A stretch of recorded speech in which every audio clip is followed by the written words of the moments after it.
Bueno, buenas tardes, queridos alumnos. Que la paz del Señor sea con ustedes. Es un gusto volver a tener este tiempo especial con ustedes, la verdad. Qué bueno poder verlos, a los que están acá presencial. Y bueno, a los que no están presencial también es un gusto saber de que después nos van a estar viendo en la clase grabada. Así que le mando un fuerte abrazo a ustedes y espero bueno, que hasta acá vayan yendo vivos todavía, ¿sí? Con todo lo que venimos dando. Eso es importante, mantenernos caminando. Si no podemos correr, vamos a caminar, tranquilos, pero vamos yendo.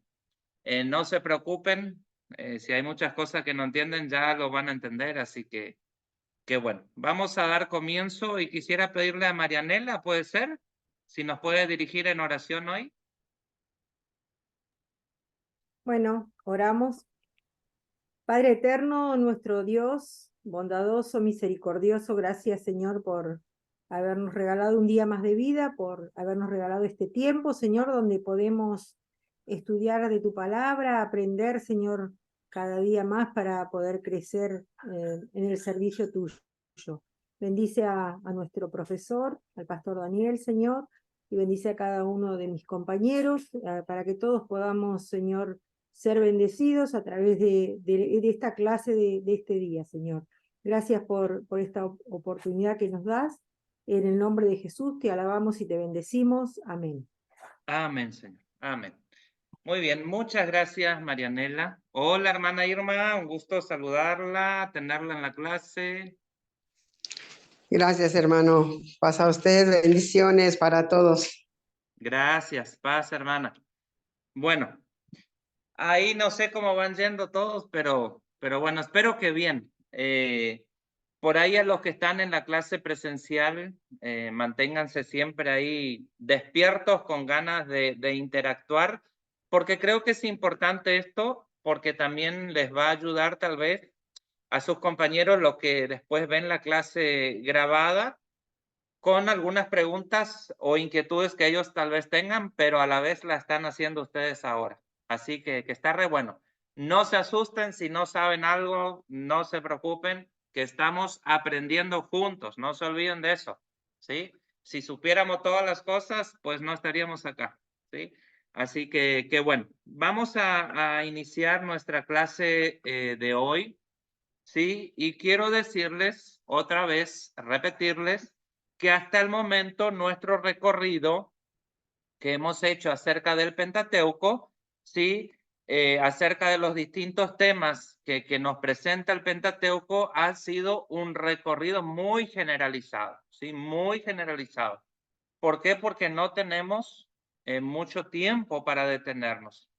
Pero es importante que ustedes puedan leer las dos lecturas que yo les di, ¿sí? Recién charlábamos un poquito fuera de clase con Tatiana, y Tatiana nos decía que hay mucha información re interesante, entonces es muy bueno que ustedes puedan leer las lecturas, ¿sí? Principalmente esta última lectura que le di, en la cual ustedes van a basar el trabajo de los mapas mentales, ¿sí? Esa lectura tiene mucha información. Entonces tengan siempre presente eso, vuelvan a repetir la lectura las veces que sea necesario. No duden de eso, agarren un lápiz, un avirome, un resaltador, y lo que a ustedes les parezca interesante, marquen ahí, porque eso es lo interesante, ¿sí? Tal vez algunos van a marcar una frase, una parte de la lectura, otros no, no importa. No hay algo que tiene que ser generalizado, sino que cada uno va a marcar lo que para ustedes, en particular cada uno, es interesante, ¿sí? Entonces, como dijimos, ya hemos visto los hechos fundantes, un ejemplo, la creación del mundo, de todas las cosas, las parejas, las rupturas que se dan, ¿sí? Y también los pasajes de los patriarcas que venimos ya viendo, etcétera. Ya vimos todo eso y vamos a centrarnos ahora de por qué Israel escribe su historia, ¿sí? ¿Qué importancia tenía la historia para Israel? Es la clase que hoy vamos a centrarnos un poquito. ¿por qué Israel o por qué para Israel es importante que se siga manteniendo la historia de ellos? ¿Sí? Y ahí ustedes permítanme, voy a compartir la pantalla para que podamos ver acá el PowerPoint.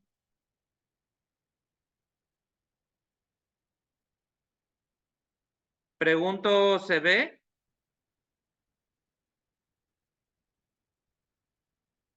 No, ahorita no. No. Esperen un poco. Esperen un poquito. A ver. Se me pasó de hacer un paso. A ver ahora. Ahora sí. Sí, ahora sí. ¿Ahora sí ven? Bueno, Sí, muy Sí, bien. sí. Entonces, hoy en nuestra clase vamos a ver los narradores e historiadores de Israel, que creo que es muy importante esto, ¿sí? Los narradores e historiadores de Israel son dos cosas muy diferentes, ¿sí? Vamos a comenzar hablando acerca de los que narran las historias y vamos a utilizar un poquito nuestra imaginación, ¿sí? Recuerden que para que podamos entender un poquito y tener mejor claridad o comprensión, tenemos que siempre sumergirnos.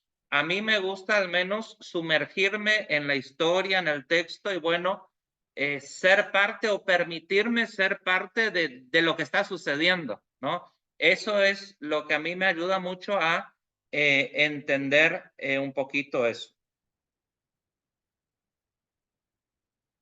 Recuerden que vamos a ver un poquito los narradores y los historiadores de Israel. Entonces, quisiera que podamos tener presente esto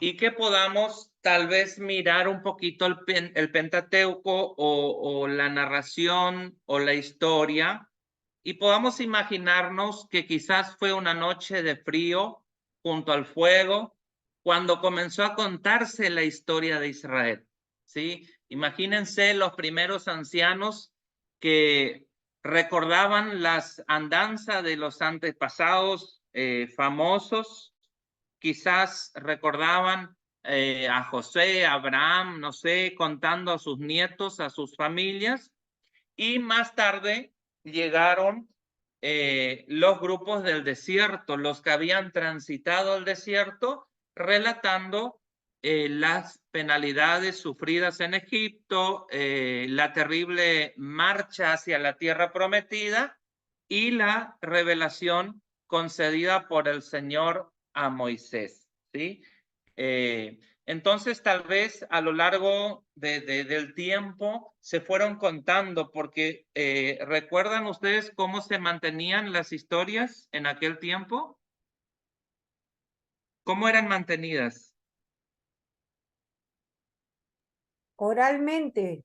Oralmente, exactamente. Muy bien, Marianela, ¿sí? A través de contar, a través de recordar y así el abuelo, el bisabuelo y sucesivamente iban contando, ¿sí?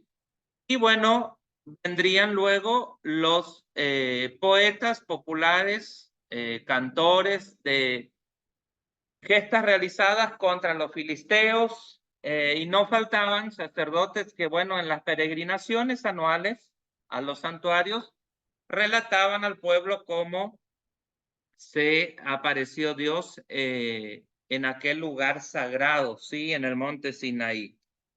Puede ser que cuando el pueblo de Israel marchaba a las fiestas anuales, al santuario, ¿no? Puede ser que en medio de ellos estaban los sacerdotes o habían personas que tenían claridad, tenían conocimiento de lo que fue la historia de los antepasados y bueno, iban relatando a estas generaciones nuevas y bueno, a través de ellos se seguía manteniendo entonces la historia de Israel. Así, de boca en boca, transmitidas oralmente, comenzaron a conservarse y a enriquecerse las tradiciones históricas de Israel. Esa palabra, conservarse, es muy importante, ¿sí? Porque ustedes tienen que ver de que siempre el pueblo tenía presente, había algo que conservaba las historias de los antepasados, ¿sí? Para nosotros eso tal vez no tenga sentido. Acuérdense que toda esta historia que estamos viendo acá acontecía dentro de un pueblo, ¿sí? Que era un pueblo nómada, ¿sí? ¿Recuerdan eso? Que era un pueblo que estaba peregrino, que era un pueblo que no tenía su tierra, que estaba de paso. Entonces, bueno, tal vez por las noches, allí donde ellos estaban, se relataba eso.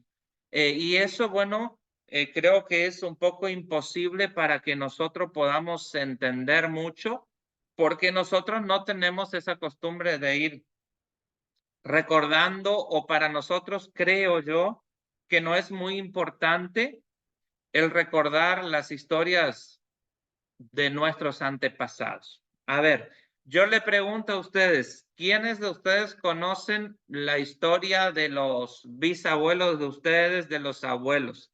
¿Alguien recuerda toda la historia?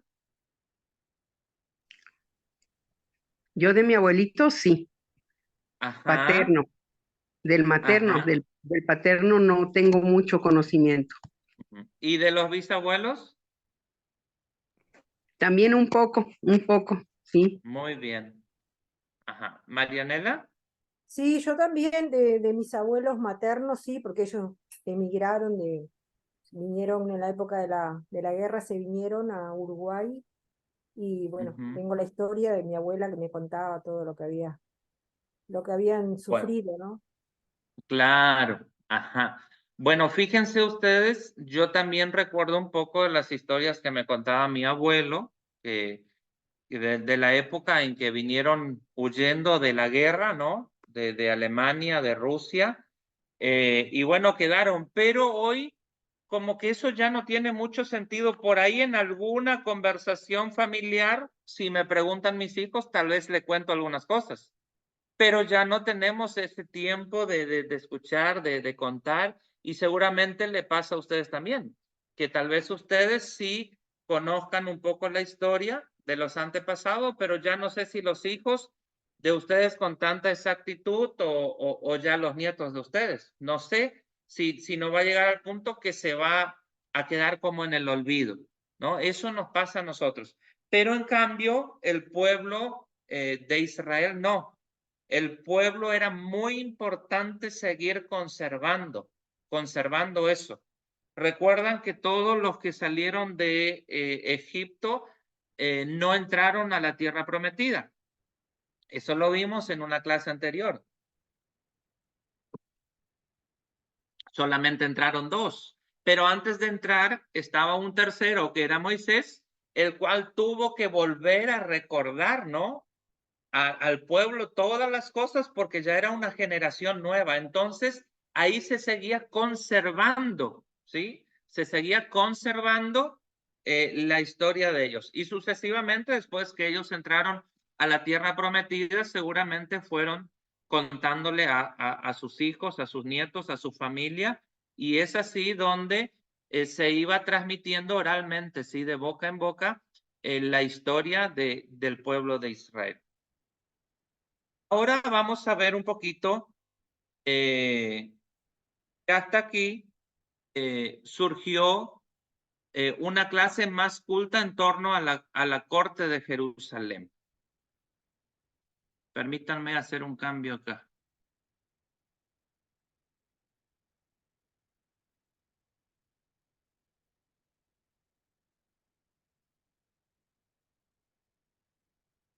Hasta que surgió, años más adelante, surgió una clase más culta en torno a la corte de Jerusalén, ¿sí? En el siglo X antes de Cristo.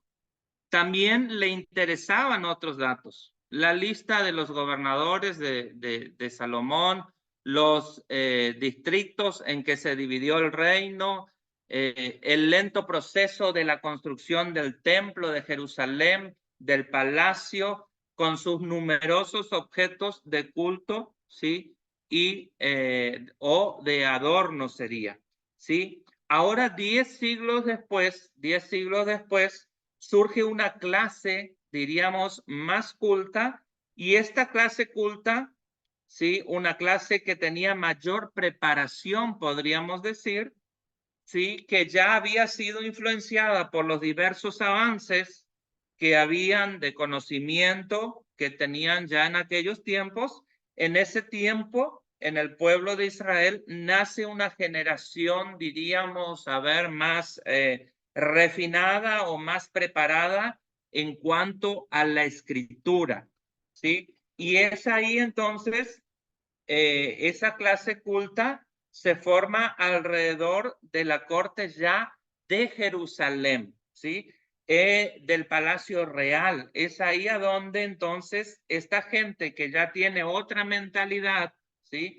Recuerden que ya en ese momento ya todos o la mayoría de ellos ya estaba establecido en un lugar fijo, ya tienen otra formación, diríamos, o otros intereses.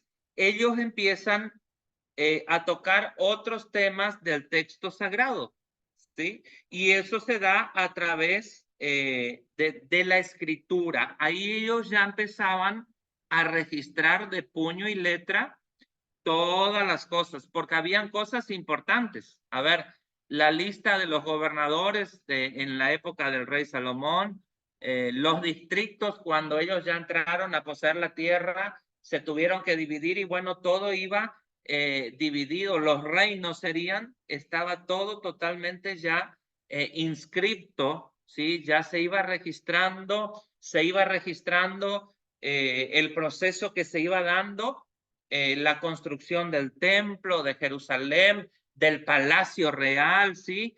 Y se empezaron a registrar, si ustedes leen, muchas cosas interesantes como los objetos, en el culto, el cortinado, un montón de adornos que se daban tanto en lo que era el templo y lo que era también en el palacio, ¿sí? Entonces, todos ellos comienzan a usar la escritura. Ahí recién se empieza a usar la escritura. No quieren que datos tan importantes se pierdan con el paso del tiempo. Diríamos que a partir de ese momento se terminan, usar esta palabra, se terminan las historias de los abuelitos, ¿no? Sino que ahora ya empiezan a quedar registradas todas las cosas, ya empiezan a escribir porque ya hay gente que tiene otro nivel, ¿no? Otro nivel, y empieza, otro nivel intelectual sería, y ya empiezan a ver que es importante que ellos registren todo lo que está sucediendo. Todas estas tradiciones que se conservan de manera oral pasaron mucho tiempo para que pudiesen ponerse por escrito, ¿sí? No, una vez que ellos empezaban a contar ya se escribían. Pasaron mucho tiempo después cuando estas tradiciones orales que se iban transmitiendo de boca en boca pudiesen ponerse por escrito. Porque evidentemente escribir en esos tiempos representaba un gran desafío. Ustedes recuerdan a dónde estaba el pueblo. El pueblo se encontraba en el desierto, el pueblo era peregrino y bueno, ahí en ese desierto, en todos esos lugares, no había viromes, no había lapiceras, como ustedes quieran decir, no había papeles, no había nada. Entonces ellos tenían que llevar todo eso en el recuerdo, ¿sí? En aquella época no había computadoras como nosotros tenemos ahora, ¿sí? No había fotocopiadoras, no había bolígrafos, viromes, en el desierto no había tinta, no tenían tal vez suficientes animales como para poder hacer los pergaminos, ¿sí? No había suficiente papiro. Los escribas, los que van a ser los encargados de poner por escrito las tradiciones, van a tener un cuidado increíble en contar incluso las letras de cada palabra, el significado de cada nombre, de todo lo que está escrito, ¿sí? Porque ellos van a tratar de santificar el nombre de Dios. Por eso, a partir de ese tiempo recién se empieza a escribir en el papiro, ¿sí? O en los pergaminos todas las cosas. La importancia de la historia para Israel, ¿sí? La historia para Israel es muy importante. ¿Por qué los israelitas pensaban o creían que era tan importante contar su historia? ¿Qué creen ustedes? A ver, ¿alguien se preguntó alguna vez? ¿Por qué ustedes creen que para ellos era muy importante que su historia fuera contada o fuera recordada? Sí, pastor. ¿Sí?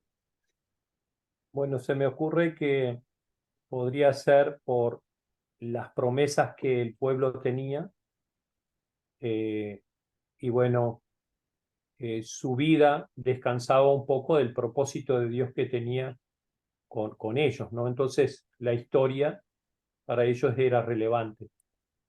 ¿Qué me hacen? Ah, muy bien, ¿sí? Ahí, bueno, la respuesta es que cuando hablamos nosotros de la historia, de por qué era tan importante, una de las respuestas es porque la historia es para Israel el lugar de encuentro con su Dios, ¿sí? Y eso no se podía perder, ¿sí? Cuando hablamos de los historiadores bíblicos en el tiempo de Israel, quiero decirles que esos historiadores no tienen ningún parecido con los historiadores modernos, ¿sí? Los historiadores modernos basan su autenticidad y se esfuerzan por escribir la historia de manera muy cercana a la realidad de las cosas, ¿sí? Como datos históricos. Pero los historiadores sagrados, ¿sí? No tenían esa función.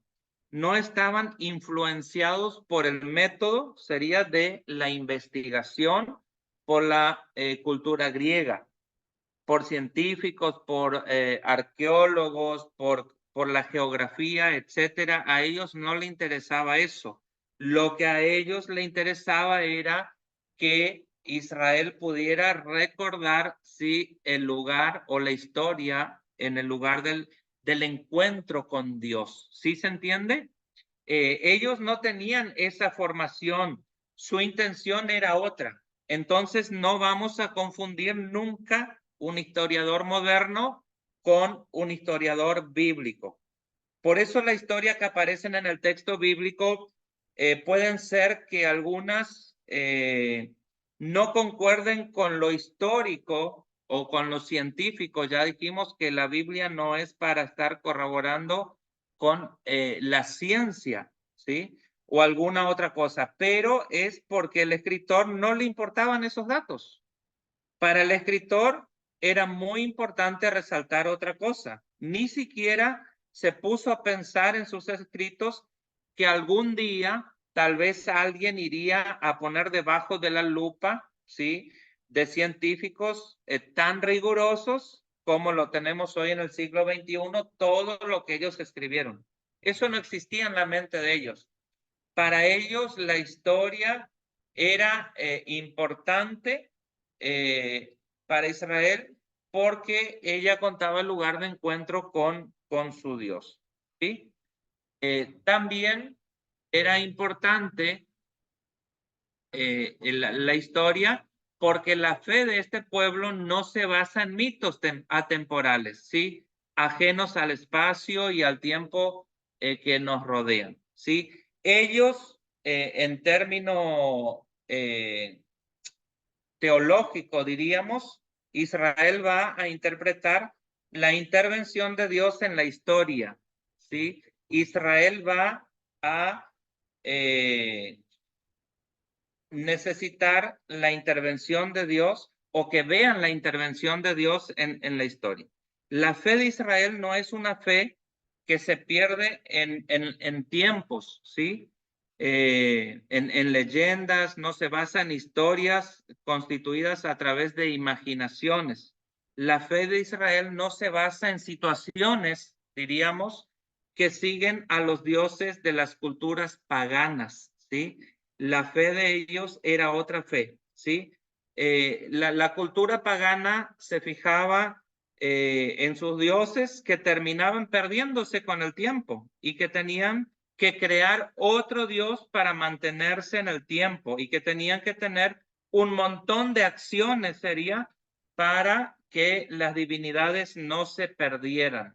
Israel no, la fe de Israel no se basaba o no se basa en mitos atemporales, sino que es una fe real que habla de un Dios que habla con Moisés, de un Dios que habla con Abraham, que se revela a Jacob. Es un Dios que se presenta y presenta ciertas emociones.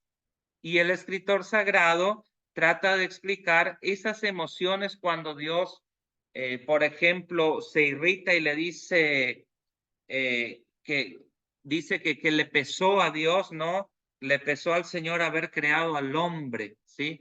La fe para ellos era importante porque la fe de este pueblo judío no se basaba en mitos, ¿sí?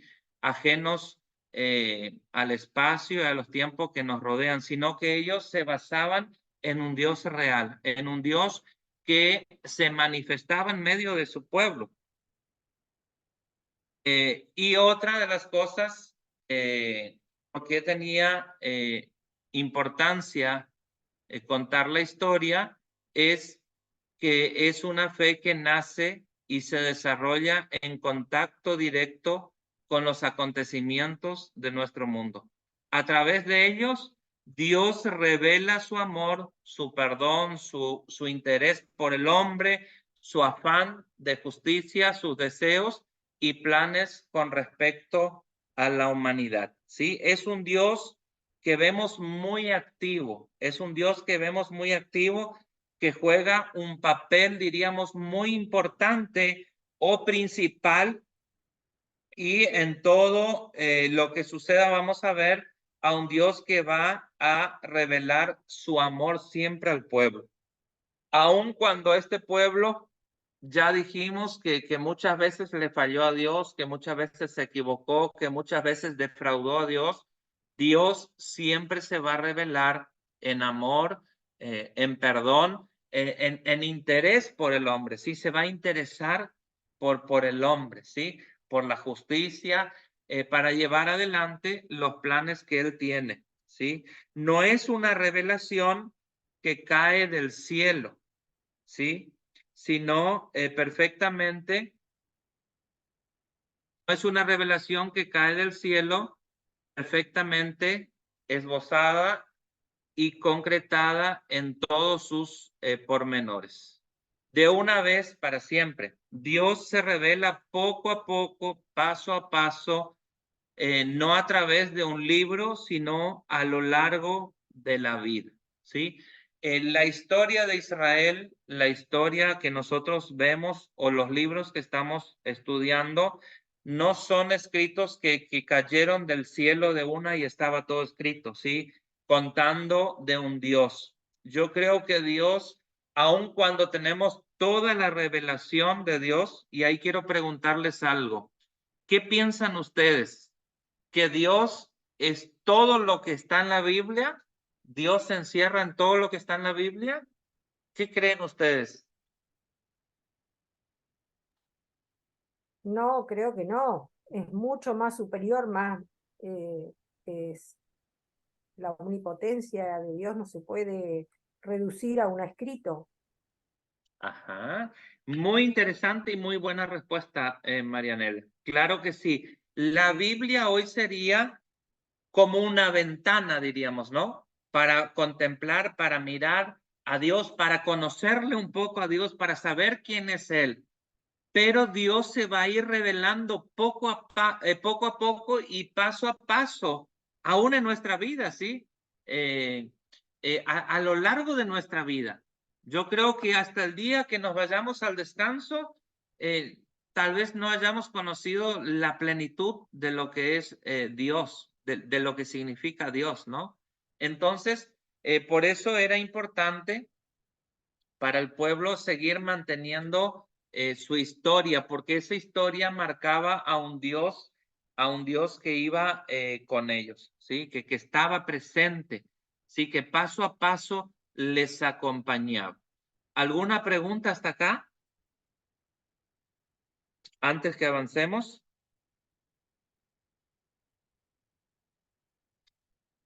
Bien. Ahora vamos a ver un poquito los principales géneros literarios en los libros narrativos. Nosotros vemos que existen distintos géneros literarios o narrativos. Fíjense un poquito y acá quiero comentarles algo. No sé si alguien de ustedes alguna vez leyó diario, le interesó, compró, pero esto sería como quien abre el periódico por la mañana, ¿sí? Sube y sabe que cada noticia hay que leerla a su manera. No son los mismos o no son lo mismo las páginas de información política que las deportivas serían, ¿sí? Cada autor, según la materia que trata, utiliza un género literario distinto, ¿sí? Eso tenemos que tener bien en claro. ¿Sí? Cada noticia hay que leerla de manera diferente. No es lo mismo las páginas deportivas, por ejemplo, que las policiales, ¿sí? O las económicas. Cada autor, según la materia que escribe, ¿sí? Que trata, va a utilizar un género literario diferente. Y dentro de la Biblia vamos a encontrar eso. Dentro de la escritura sagrada vamos a encontrar eso. Y eso tenemos que cuidar mucho, ¿sí? ¿Sí entienden lo que les estoy diciendo?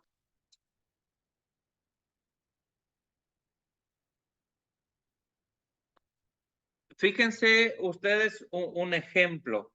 No podemos leer la Biblia con un solo tono o diciendo que es todo lo mismo, ¿sí? Los salmos, ¿qué son los salmos? ¿Alguien de ustedes sabe? Cánticos. ¿Cómo?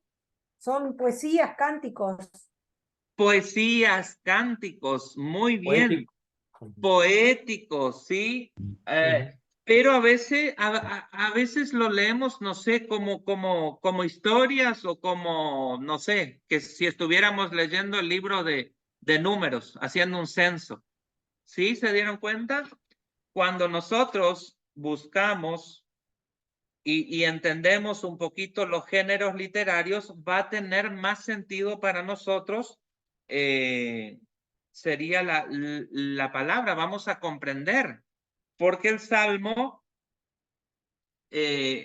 son poesías, los salmos son poéticos, son canciones. Fíjense, no sé, el Salmo 90, justo tengo acá.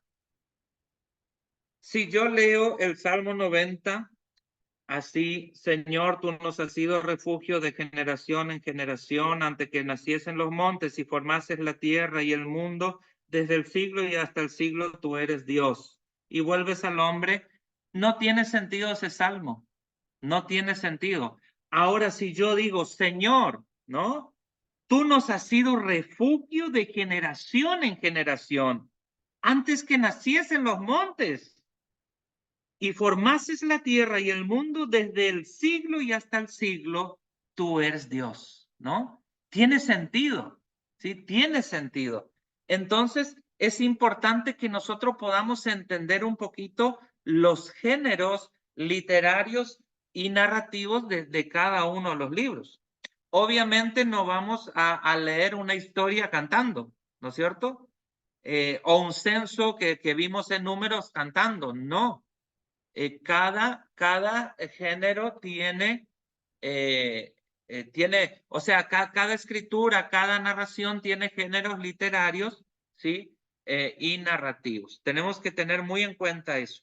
Ese detalle es tan elemental que tenemos que tener en cuenta para poder entender bien lo que está diciendo el escritor, ¿sí? Este detalle, permítanme, este detalle tan elemental tardó tiempo en ser advertido en la ciencia bíblica, pero es importantísimo para valorar rectamente las afirmaciones de sus autores. Lo que dice un poeta no podemos interpretarlo tan literalmente como una lista de funcionarios de Salomón. ¿Qué quiero decir con esto? Que bueno, lo que dice un poeta tenemos que interpretarlo como una poesía, ¿no? Como una poesía, como recién leíamos tal vez el Salmo. Es muy diferente que alguien haga una lista de funcionarios, no sé, del rey Salomón y pase una lista diciendo Juan, Pedro, segundo, no sé, Raúl, Daniel. Es muy diferente. Tenemos que tener en cuenta eso, ¿sí? Acá vamos a encontrar en la Biblia, ¿sí? Discursos de despedida, ¿sí? Vamos a encontrar que son un género literario. También vamos a encontrar discursos políticos, ¿sí? Y ahí citan algunos, no vamos a detenernos a leerlos porque no nos da el tiempo, pero también vamos a ver algunas arengas, que serían sermones o proclamaciones, o cuando alguien se dirige al pueblo, hablándole al pueblo, ¿no? Vamos a encontrar oraciones, intercesión, vamos a encontrar confesión también y acciones de gracias, ¿sí? Todo eso vamos a encontrar dentro del texto sagrado y tenemos que saber interpretarlos para poder entenderlos y también interpretarlos como corresponde. Ahora vamos a pasar a otro punto, ¿sí? Que es importante.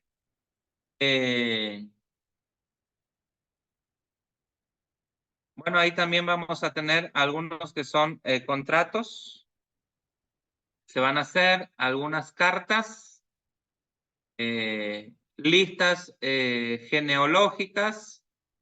También vamos a encontrar algunos decretos.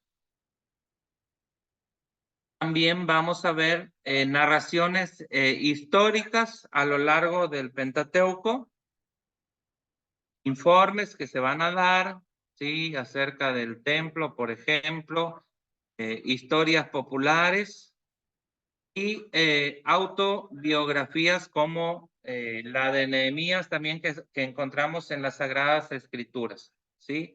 Que Nehemías se va a presentar a él mismo y va a hacer su autobiografía, diríamos. Y también vamos a encontrar relatos de sueños y de visiones. Bueno, ¿alguna preguntita hasta este momento, hasta acá? Si alguien no entendió algo, puede preguntar porque ahora vamos a pasar a otro nivel, a otra pregunta, a otro tema. ¿Alguna pregunta, alguna inquietud respecto a lo que vimos hasta acá? Bueno, avanzamos. Vamos bien, vamos bien. ¿Sí? Bueno, recuerden lo que siempre les digo, el silencio quiere decir dos cosas. Bueno, hay una pregunta que se hace desde la crítica bíblica, ¿sí? Hacia el Pentateuco, ¿sí? Cuando nos referimos a crítica bíblica, no tenemos que tomarlo en sentido negativo, sería. Tengan muy presente eso, ¿sí? ¿Por qué? porque la crítica bíblica lo que hace es dar algunas respuestas en relación a los dilemas que a veces el texto sagrado nos plantea, ¿sí? Si yo le pregunto a ustedes, según el conocimiento que ustedes tienen hasta ahora, no sé si alguno ya se lo preguntó a sí mismo, si tiene idea o no tiene idea. Si yo le pregunto, ¿el Pentateuco lo escribió Moisés? ¿Qué dirían ustedes? ¿Qué saben del escritor del Pentateuco? Parece que no hay una exactitud. Se dice que es el libro de Moisés, pero realmente no sabemos quién lo escribió. Bueno, creo eso es. Ajá, la postura de nuestra hermana Irma, muy bien, gracias. ¿Algún otro tiene idea? Bueno, no se preocupen. Ahí vamos. Escribió Moisés el Pentateuco y ahí está la pregunta, ¿no? Hasta el siglo XIX, de manera unánime, hermanos, ¿sí? Había venido trayéndose la tradición de que el autor del Pentateuco, es decir, quien había escrito Génesis, Éxodo, Levítico, Números y Deuteronomios, había sido Moisés. Hasta ahí no había ninguna duda, no había ninguna sospecha. Se tenía mucha claridad y mucha seguridad de que hasta ahí el escritor de todo el Pentateuco fuera Moisés, ¿sí? Pero hasta ese momento la tradición había establecido que Moisés era quien había escrito el Pentateuco. Nunca nadie había puesto en duda esa postura. Nunca nadie cuestionó, diríamos, ¿sí? Los judíos lo habían reconocido como tal, ¿sí? El mundo protestante de igual manera, aunque ya había antes alguna sospecha de que no fuera Moisés el escritor completo, diríamos, de lo que es el Pentateuco. Y yo quisiera con ustedes ver dos argumentos, ¿sí? Y la evidencia, primero, la evidencia interna, ¿sí? De que nosotros podemos leer en el libro, o sea, en los libros, en el Pentateuco, que podamos ver y decir, sí, la verdad, escribió Moisés, porque estos textos nos dan a entender eso, ¿sí? Cuando yo estoy diciendo de que hay alguna crítica acerca de esto, yo creo que no tenemos que ponernos mal, ¿sí? Porque de que quien haya escrito el libro creo que hoy no tiene mucha importancia, porque en un sentido espiritual, digo, ¿no? Porque creemos que todos los escritores a lo largo del tiempo fueron inspirados por Dios, ¿o no? Eso creemos. Pero siempre es bueno tener claridad. Marianela, ¿querías decir algo? No, iba a sentir con un amén, que sí que creemos que la palabra es absolutamente toda inspirada por Dios, ¿no es cierto? Claro, sí, sí, sí, sí. Por ahí no les veo la cara, están sus camaritas apagadas, no hay problema, pero espero que no sea mi internet nomás, no hay ningún problema, quédense tranquilos. Lo que le iba a decir es, hasta el siglo XIX no había duda de eso, o sea, nadie cuestionaba eso. Ahora, en nuestro tiempo, en el siglo XXI, ya empezaron a estudiarse eso, pero quiero mostrarles algunas evidencias internas que tenemos dentro del libro, ¿sí? Para decir que sí Moisés, o para tener la postura de que sí Moisés escribió ciertas porciones o escribió el Pentateuco.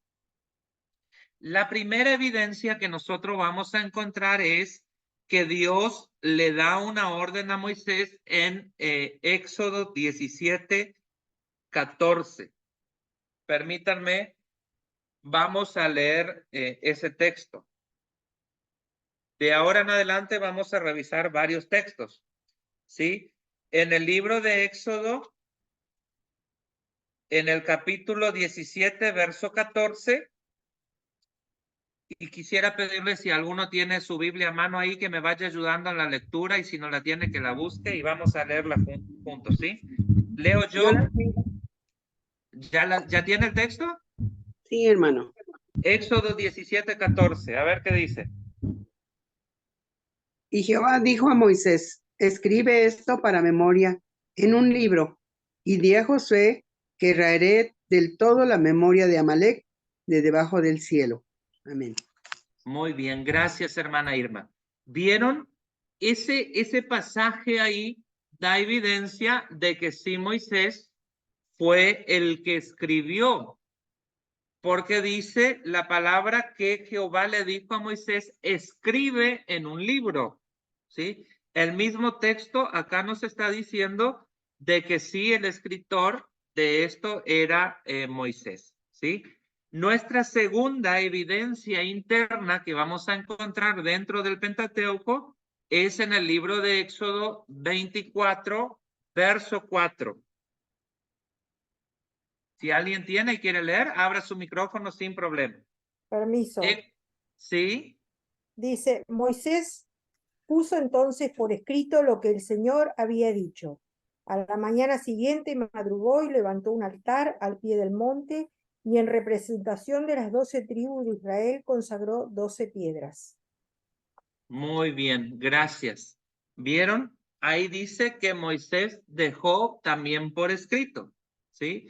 Y la tercera evidencia interna que vamos a encontrar, incluso las etapas del desierto que las fue consignando por escrito Moisés, se registra en el libro de Números 33. Números 33, verso 1 y 2.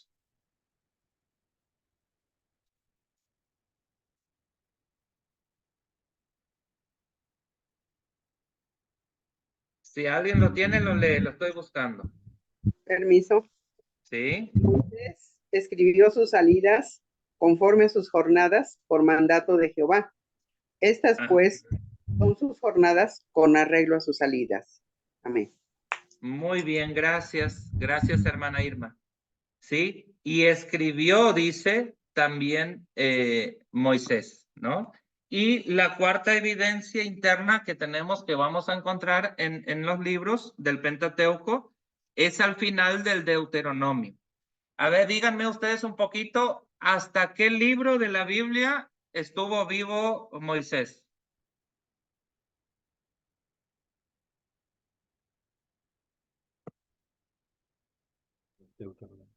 Hasta Deuteronomio. Hasta Deuteronomio, muy bien. ¿Recuerdan las llanuras de Moab? Donde Moisés contempla la tierra prometida lejos y bueno, ahí se da su muerte. Bueno, en el libro de Deuteronomio vamos a encontrar en el capítulo 31, verso 9, ¿sí? De Deuteronomio. ¿Alguien lo tiene? Y escribió Moisés esta ley y la dio a los sacerdotes hijos de Leví, que llevaban el arca del pacto de Jehová, y a todos los ancianos de Israel. Muy bien, Pastor Manuel. El verso 22, ¿qué dice? 22. Y Moisés escribió este cántico aquel día y lo enseñó a los hijos de Israel. Muy bien. ¿Y el verso 24? Y cuando acabó Moisés de escribir la palabra de esta ley en un libro, hasta concluirse. Muy bien. Acá en Deuteronomio vamos a encontrar 3 evidencias, ¿sí? De que Moisés escribió, ¿sí? Algunas partes o escribió los escritos que encontramos en el Pentateuco, ¿sí? Estos textos nos dan una evidencia de que fue Moisés quien escribió, pero no hay una evidencia de que Moisés haya escrito todo el Pentateuco. ¿Sí se entiende? ¿Sí? Entonces, acá vimos algunas, perdón, se me pasó de pasarle las diapositivas. Acá vimos algunas cosas de que nos dan la evidencia de que Moisés escribió, ¿sí? Que se registra. No se preocupen porque yo este material lo voy a subir a la plataforma y ustedes lo van a tener sin ningún problema, ¿sí? Si quieren tomar nota, también no hay ningún problema. Ahora vamos a ver algunos argumentos contra la teoría tradicional, ¿sí? Argumentos contra la teoría tradicional que argumentan que no fue Moisés el que escribió el libro de Pentateuco, ¿sí? Hoy voy a plantear no la parte académica de esto, ¿sí? De por qué se llegan a estas conclusiones. Hoy solamente vamos a ver algunas situaciones que encontramos en el texto bíblico y que nos hace pensar que no fue solo Moisés el escritor, ¿sí? Es importante que ustedes puedan leer, hermanos, el material que yo le di porque ahí le va a dar más claridad sobre eso, ¿sí? Hoy vamos a ver algo básico nomás, no vamos a profundizar académicamente, diríamos, sino vamos a ver a la luz de la palabra, ¿sí? Porque también, así como vimos, estos argumentos, estas afirmaciones de que Moisés escribió, también vamos a encontrar algunas cosas que nos van a poner en duda de que si fue Moisés o no fue Moisés el que escribió, ¿sí? ¿Por qué entran algunas cuestiones en duda? Porque vamos a encontrar en las escrituras muchos cortes y tropiezos en las narraciones, ¿sí? Vamos a encontrar mucho eso, muchos cortes y tropiezos en las narraciones. Por ejemplo, el relato de la creación que ya lo vimos, ¿sí? Que ya vimos en Génesis, si nosotros miramos, ese relato aparece en dos partes del Pentateuco y ya lo vimos un poquito de que aparecen o aparece expresado, ¿sí? En categorías muy distintas. ¿Sí recuerdan eso, no es cierto? En lo que relata Génesis 1 y en lo que relata Génesis 2. Entonces, eso hace por ahí un poquito llamar la atención de que no haya sido solamente un escritor, ¿sí? Porque sería difícil o sería un poco complicado que un solo escritor pudiera dar o pudiera escribir dos relatos de dos formas tan diferentes, ¿sí? De la creación. El estilo y la forma son totalmente diferentes de un relato de la creación al otro, ¿sí? Después del nacimiento de Set, ¿sí? Esto también es re importante, que eso también relata en el capítulo 4, ¿sí? Capítulo 4, 26. Vamos a leer un poquito Génesis 4, 26.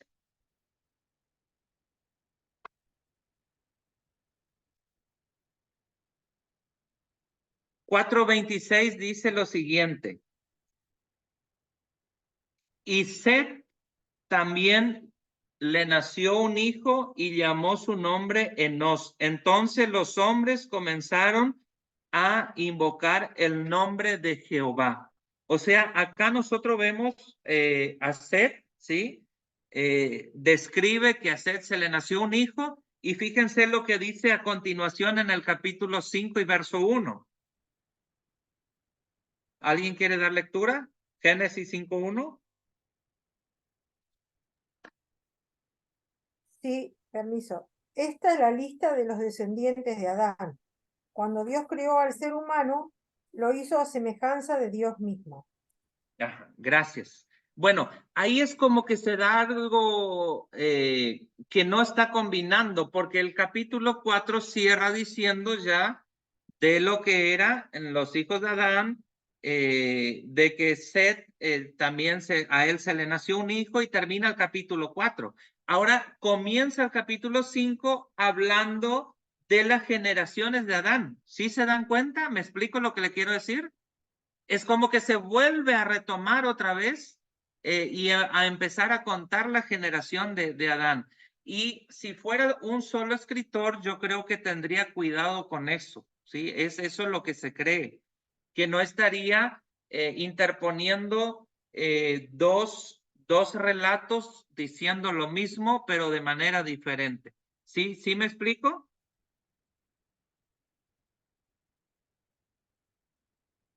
Fíjense en lo que es otra de las cosas, cuando Dios le ordena a Moisés,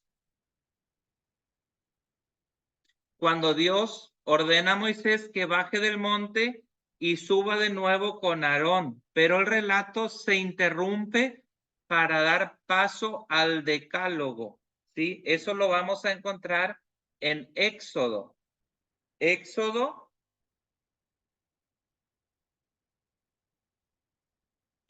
capítulo 19.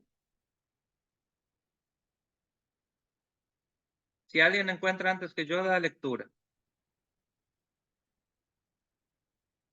Éxodo 19, verso 24.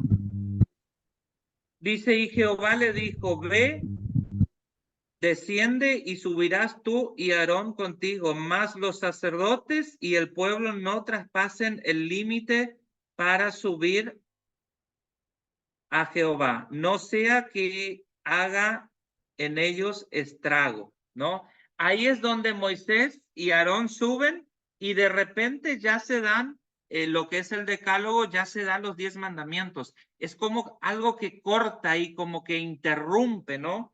Como que da lo que nosotros dijimos un tropiezo en ese momento, ¿sí?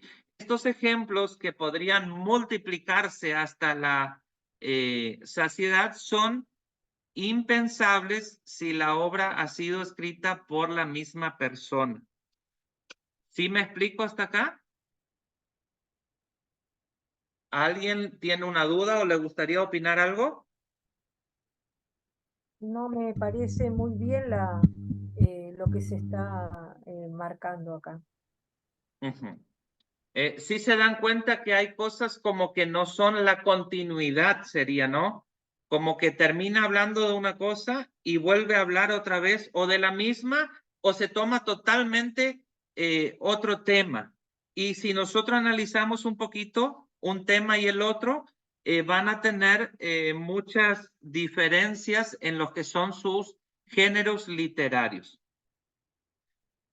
Después, otra de las cosas son las tradiciones duplicadas y triplicadas, cosas que se vuelven a contar, ¿sí? Que ya se contaron, pero que se vuelven a contar y tal vez a veces tengan alguna diferencia en ese contar.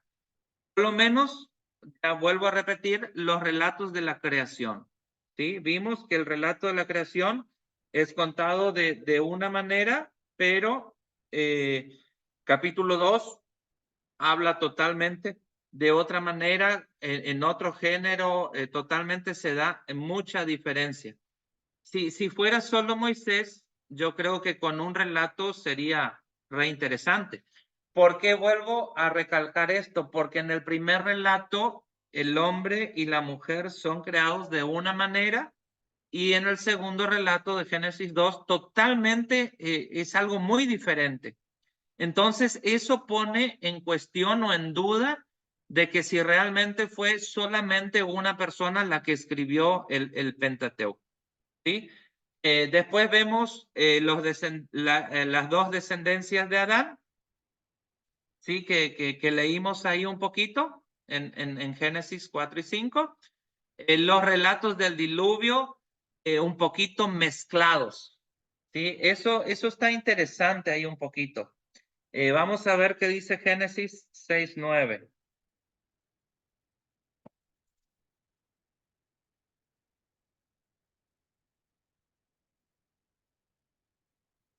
Si alguien tiene, puede leer.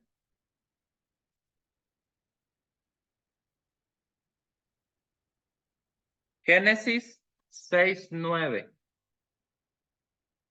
Permiso. Estas son las generaciones de Noé. Noé, varón justo, Era perfecto en sus generaciones. Con Dios caminó Noé.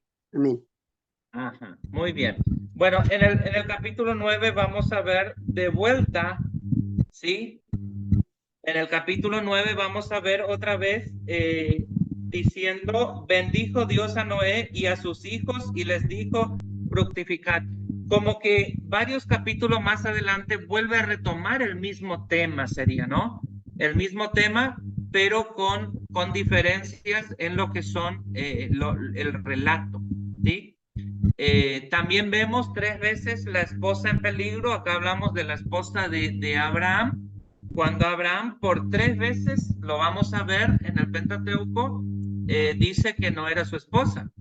¿Sí? En un momento dice que era su hermana y así sucesivamente.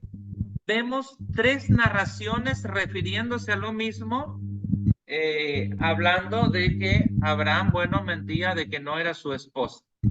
También vemos 2 pactos de Dios con Abraham en Génesis 15 y en el Génesis 17. No vamos a detenernos muchos ahí. Vemos 2 relatos de la vocación de Moisés en Éxodo 3 y Éxodo 6.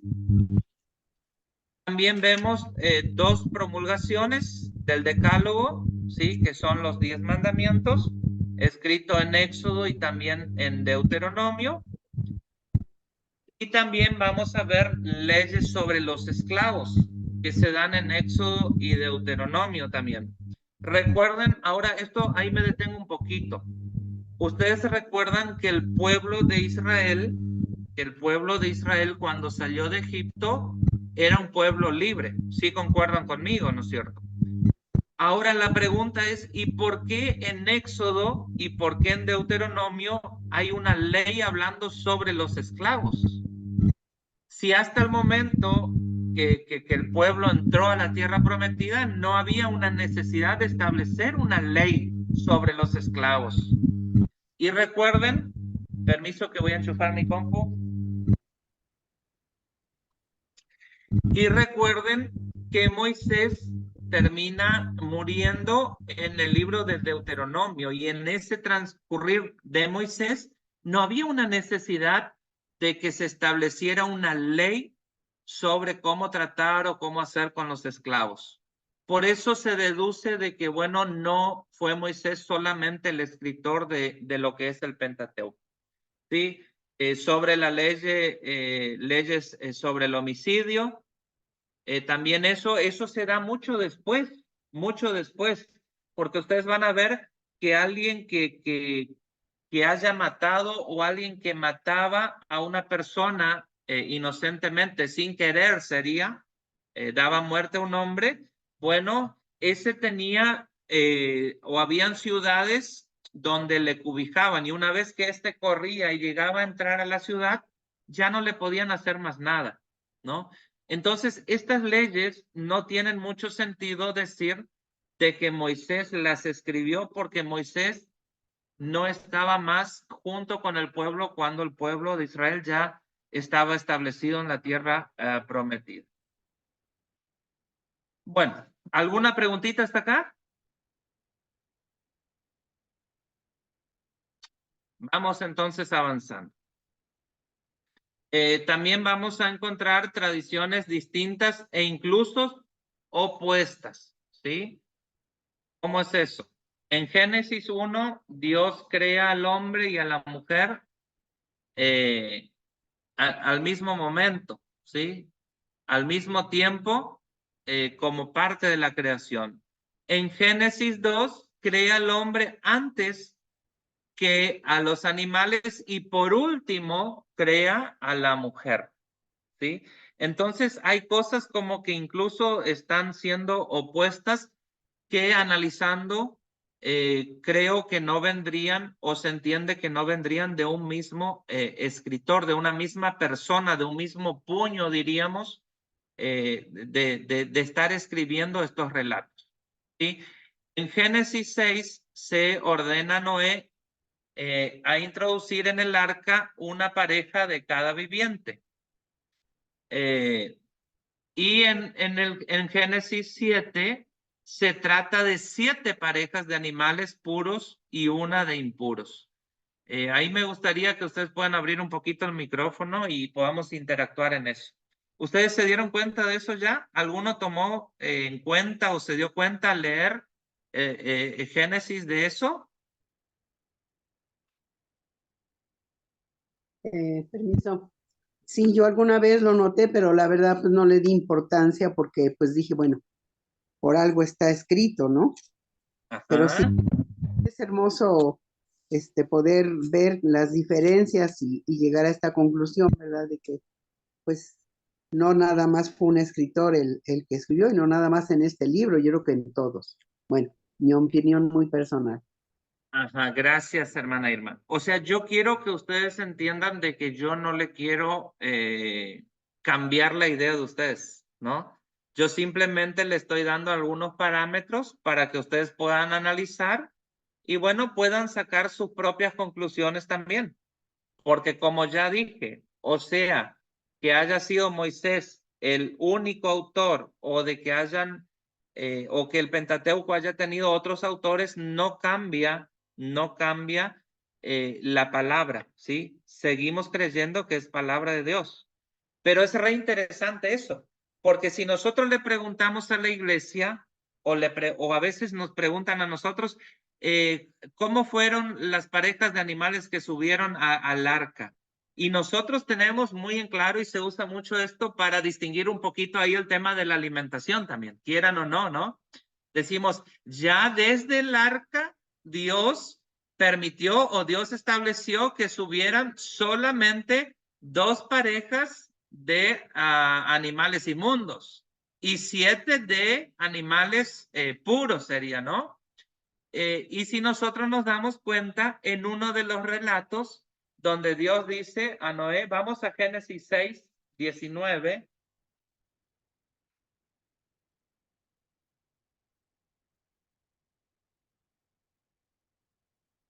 Fíjense que dice Génesis 6:19, y de todo lo que vive y de toda carne, 2 de cada especie meterás en el arca para que tengan vida contigo, macho y hembra será.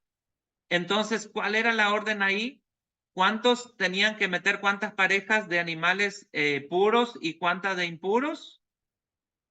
2. 2. ¿Ah? 2. 2. ¿Vieron que hay igualdad ahí? ¿Sería una pareja, Pastor Daniel? Ajá, ¿sí?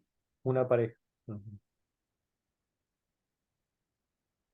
2 de cada especie, Claro. ¿sí? 2 de cada especie, macho y hembra. Y ahora fíjense lo que dice el capítulo 7 y verso 2.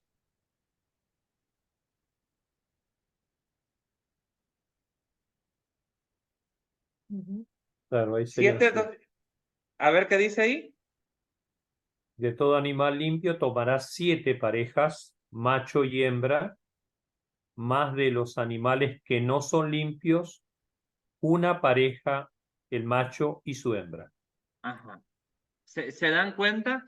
Entonces, eso nos hace pensar o nos hace ir a la hipótesis de que por ahí no haya sido un solo escritor, porque ¿cómo un escritor va a escribir el mismo relato diciendo primero poniendo 2 animales y después diciendo 7 parejas de los inmundos o impuros y 7 parejas de los limpios, ¿sí? De los limpios y 2 parejas de los impuros? Es como que se está mezclando un poquito ahí. Hay cosas que son diferentes en el mismo relato, en la misma historia, ¿sí?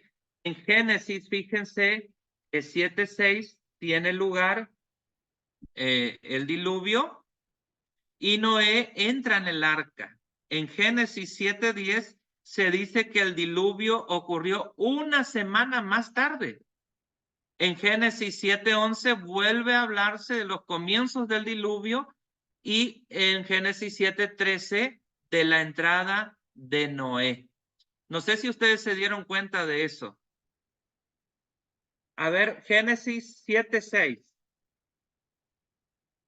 Génesis 7:6 dice, era Noé de 600 años cuando el diluvio de las aguas vino sobre la tierra, ¿sí? Y ahí, permítanme, se me desconfigura mi computadora, cada rato tengo que arreglarla acá. Un minuto.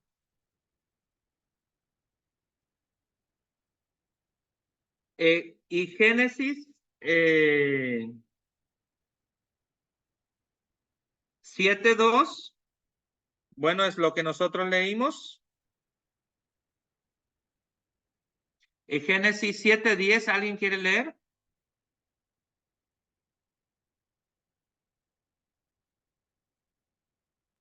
Y Permi- sucedió que en el séptimo día las aguas del diluvio vinieron sobre la tierra. Ajá.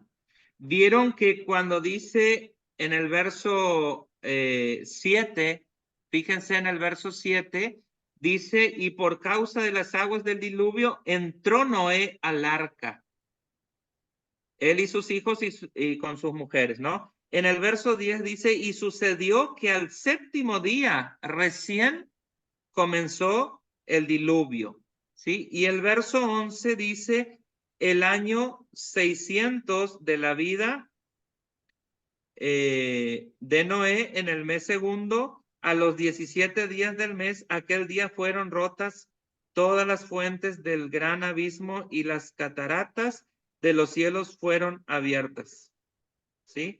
Y el verso 13 vuelve a relatar, dice, en ese mismo día entraron Noé y Sem, Cam y Jafet, hijos de Noé, la mujer de Noé y las 3 mujeres de sus hijos en el arca. Como que ahí en el mismo capítulo se da una mezcla. ¿Se dieron cuenta de cosas? Uno dice un versículo que por causa de la lluvia que empezó Noé y todos ellos entraron. Al ratito, en un capítulo, versículo más abajo, dice de que después que ellos entraron, 7 días después, recién empezó la lluvia. ¿Sí? Y ahí, si ustedes, a mí me gustaría que ustedes se puedan detener un poquito en esa lectura después y mediten solo en sus casas, ¿sí? Está re interesante eso. Y bueno, en Génesis 37:28, vamos a ver también dónde los madianitas sacan a José del pozo donde lo habían metido sus hermanos. Lo venden a los ismaelitas y estos lo llevan a Egipto, ¿sí? En el capítulo 37, verso 28 de esa historia de José, vamos a encontrar que los madianitas sacan a José del pozo, ¿sí? Donde lo habían metido sus hermanos y lo venden a los ismaelitas y estos los llevan a Egipto. Ahora en el capítulo 37, en el mismo capítulo, verso 36, son los madianitas quienes lo venden en Egipto a Potifar, ¿sí? Y en el capítulo 39, Potifar lo compra a los ismaelitas. Ahí hay como que no sé si decirlo, una confusión, pero hay algo que no cierra, ¿sí? ¿Alguien le gustaría opinar sobre eso mientras yo busco?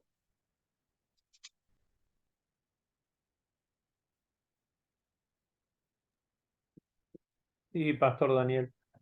En el primer documento que se subió para leer aquí en la plataforma, bueno, lo estuve leyendo y con respecto, hace un argumento muy, muy importante. Bueno, hoy comenzamos la charla, ¿no es cierto?, que en el año 1000, en el siglo X, sería antes 10 de de Cristo, Cristo. empezó a haber ya conocimiento y hubo, diríamos, se pudo empezar a anotar y a escribir tal vez casi todo, no todo, pero Sí, bueno, la gran cantidad de cosas que se podían ir apuntando, se apuntaban. ajá, A Moisés, yo creo que lo tenemos ahí alrededor de 1500, puede ser 1400, o sea, está antes. Y bueno, justamente el documento ese decía que era escaso la escritura para esta época, ¿no es cierto? Claro, sí, Entonces sí, ahí yo creo que toma sentido de que haya cosas inexactas, porque bueno, lo más probable es que más allá que haya apuntes, diríamos que Dios mismo mandó que Moisés tome nota, pero eran notas muy abreviadas tal vez. Eso es mi pensamiento, no sé si sí, coincide, pero leyendo este documento que se había subido, va por ahí la cosa, ¿no? sí, Entonces, pienso que tiene que ver con que son cosas que no son tan exactas, ¿no es cierto? ajá, sí, sí, Porque correcto. claro, son informaciones tal vez, el caso de los evangelios dice que era información de primera mano. En este caso era información ya no de primera mano, entonces se fue completando los relatos y bueno, se entiende que tiene estas imperfecciones, ¿no es cierto? Pero esto Ajá. no es que no sea inspiración de Dios, nunca vamos a No, no, no, dudar no, de esto, ¿no es cierto? no, no, no. Estamos solamente viendo un poquito acerca del escritor. Si ustedes miran un poquito los evangelios sinópticos fueron escritos por diferentes personas en diferentes tiempos y narran la misma historia, pero hay lugares que para el escritor era importante plasmar en la escritura algo que para él era interesante, que para el otro pasó desapercibido, ¿sí? Entonces, bueno, eso se da también un poquito acá en el Pentateuco. Ustedes fíjense, Génesis, capítulo 37, verso 36, hablando de José, dice, y los madianitas lo vendieron en Egipto a Potifar, ¿sí?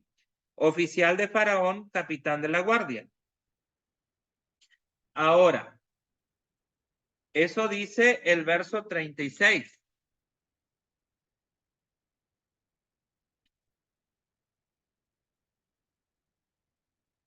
Fíjense en el verso 28, volvemos atrás, dice, y cuando pasaban los madianitas, mercaderes, sacaron ellos a José de la cisterna y le trajeron arriba y le vendieron a los ismaelitas por 20 piezas de plata y lo llevaron a José a Egipto y allí lo vendieron. Lo que quiero resaltar acá, que en el capítulo 39, ¿por qué estamos tratando de descifrar que no es el mismo escritor? Porque en el capítulo 39 narra lo mismo, pero hace énfasis en algo que en los otros textos que leímos no enfatiza.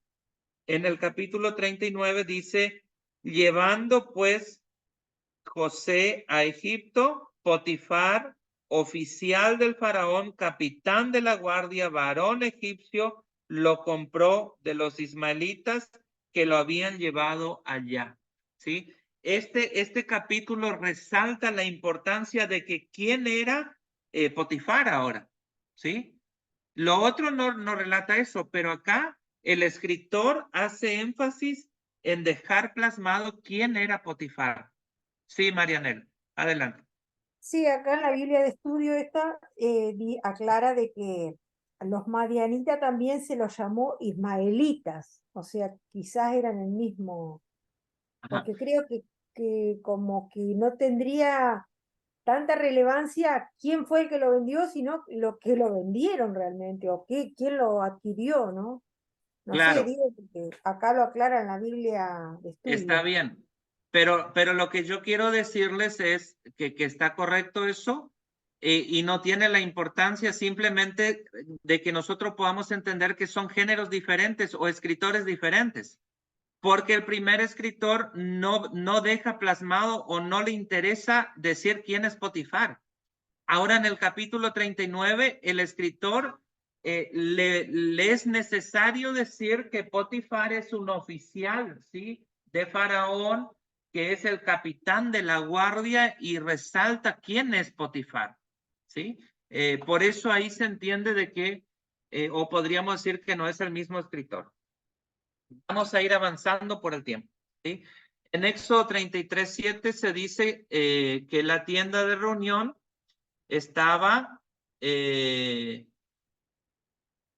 situada fuera del campamento. Y en Números 2:2 dice que los israelitas debían acampar en torno de ella. ¿Sí? Dos cosas interesantes.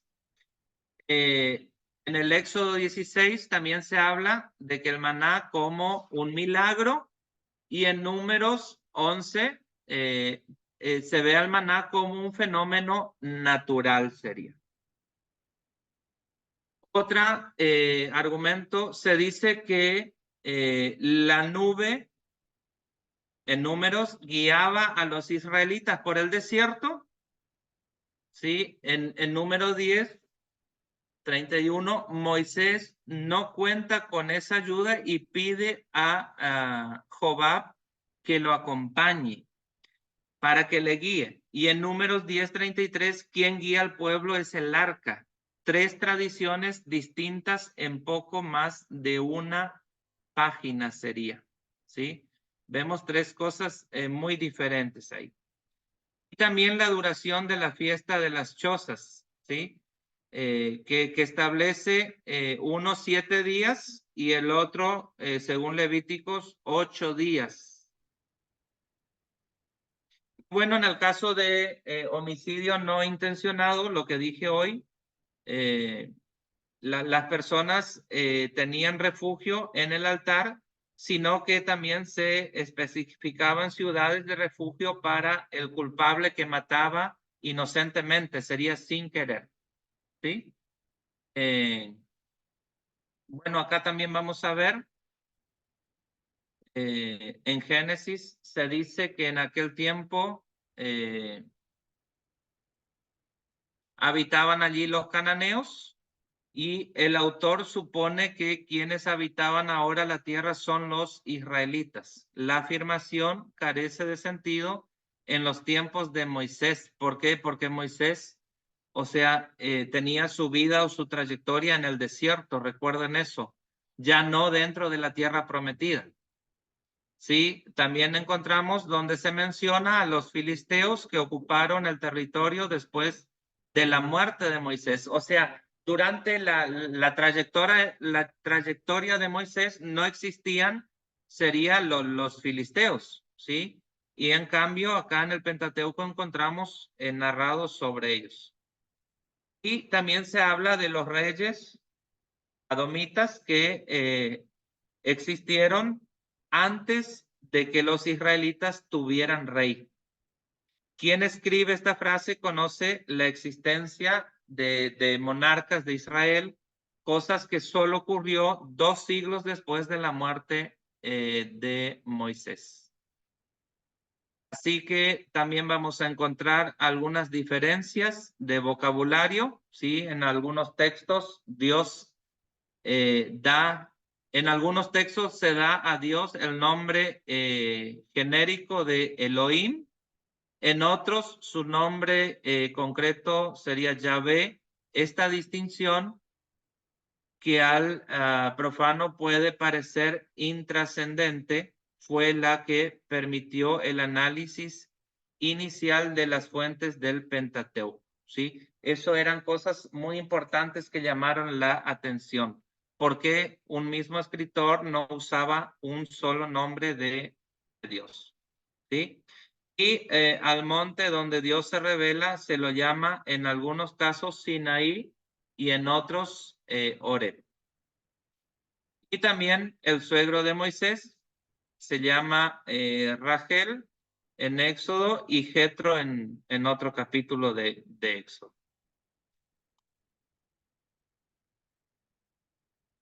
También vamos a ver que el libro de Deuteronomio se caracteriza por, ahí justo se me borró, por un estilo oratorio, retórico y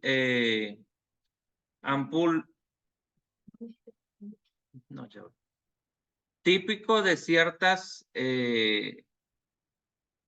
de ciertos temas de predicación o exhortación. Ciertas partes del Pentateuco poseen un estilo preciso y seco, con frases que se repiten machaconamente, como en el primer relato de la creación. Y también otras secciones presentan un estilo narrativo ágil y vivaz, analizan la psicología de los personajes, hablan de Dios como si fuera un hombre que se pasea por la tarde, come, etcétera, junto con su pueblo. Y en ese punto podría objetarse que el mismo autor puede usar estilos muy distintos según las circunstancias y la materia que trata. Es cierto, pero la cuestión es más complicada en el Pentateuco. El estilo varía notablemente incluso cuando se habla de los mismos episodios, ¿sí? Y bueno, vamos a cerrar con esto, ¿sí? Diciendo que todos los argumentos que podrían multiplicarse y podríamos encontrar mucho más, han creado la profunda convicción de que el Pentateuco no pudo ser escrito por un solo autor, sería por Moisés. Se advierte un proceso de formación muy largo y complejo que hasta el día de hoy no ha sido suficientemente clarificado. Lo más probable es que nunca lo conozcamos, con seguridad tal vez, pero es interesante tener una idea sumaria de las hipótesis que se han formulado sobre este problema. Así que así terminamos nuestra clase de hoy, meditando en esto.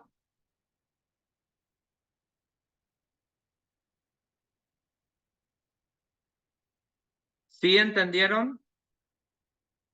Al último fue un poquito muy acelerado, pero vamos a cerrar creyendo, a mí me queda claro que la inspiración de la palabra no radica en que si escribió Moisés o hubo otro escritor, ¿sí? La inspiración de la palabra de Dios sigue siendo la misma, ¿sí? Indiferentemente quién la haya escrito, porque yo creo que el Espíritu de Dios ha guiado a las personas, ¿sí? Las cuales fueron los escritores de todo eso. Así que no sé si hay alguna preguntita, ¿lo pueden hacer?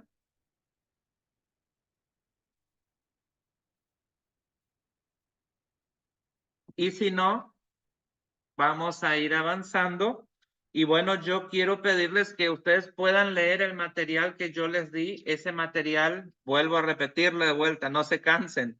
Ese material, el cual ustedes tienen que hacer la tarea, si la vienen haciendo, este último material, bueno, al final ustedes van a encontrar un apartado para cada hipótesis, se dice así, y van a ver que hay una que dice la hipótesis documentaria, el colapso del censo y una respuesta conservadora acerca de todo lo que nosotros vinimos viendo acá. Yo no sé si me va a dar tiempo para darle eso, pero lean un poquito y traten de sacar la respuesta de cada una de las hipótesis ahí, porque creo que vamos a hacer una preguntita del examen final sobre eso, ¿sí? Entonces, ustedes vean ahí qué es lo que le quiere decir la hipótesis documentaria, cuál es la conclusión que ustedes llegan, el colapso del consenso y el de una respuesta conservadora, porque eso van a ser preguntas de examen, que yo no sé si me va a dar tiempo para abordar todavía con ustedes ese tema, ¿sí? Bueno, ¿alguna pregunta al respecto? Hermano, pues si no le da tiempo de aplicar el examen sería fantástico. Dije, no me va a dar tiempo de dar la clase. Ay, ay, ay. Qué bueno sería que no tendrían examen, ¿no? Pero primero hay que dar la clase para dar el examen. ¿Cómo vamos a saber? si no? Bueno, vamos a darle la clase entonces, sin problema. Vamos a darle la clase, no se preocupen. No, pero recuerden, esas preguntas del examen sin dar la clase va a decir a ver si ustedes leyeron o no leyeron, ¿eh? Así que bueno, es otra de las formas que puedo saber si leyeron o no. Bueno, ¿estaríamos entonces, hermanos? ¿Sí? Muy bien, mi hermano. Bien, Bueno. bien, estaríamos. Deseo las más ricas bendiciones del Señor para ustedes, que el Señor los acompañe, los ayude y bueno, nos vemos si Dios permite en la próxima clase, ¿sí? Así que chaucito a todos, una Adiós. bendecida jornada y bendiciones a la familia. Bendiciones igualmente Chao, para todos. bendiciones. Muchas gracias, igualmente, bendiciones. Chao, Chao, chao. chao.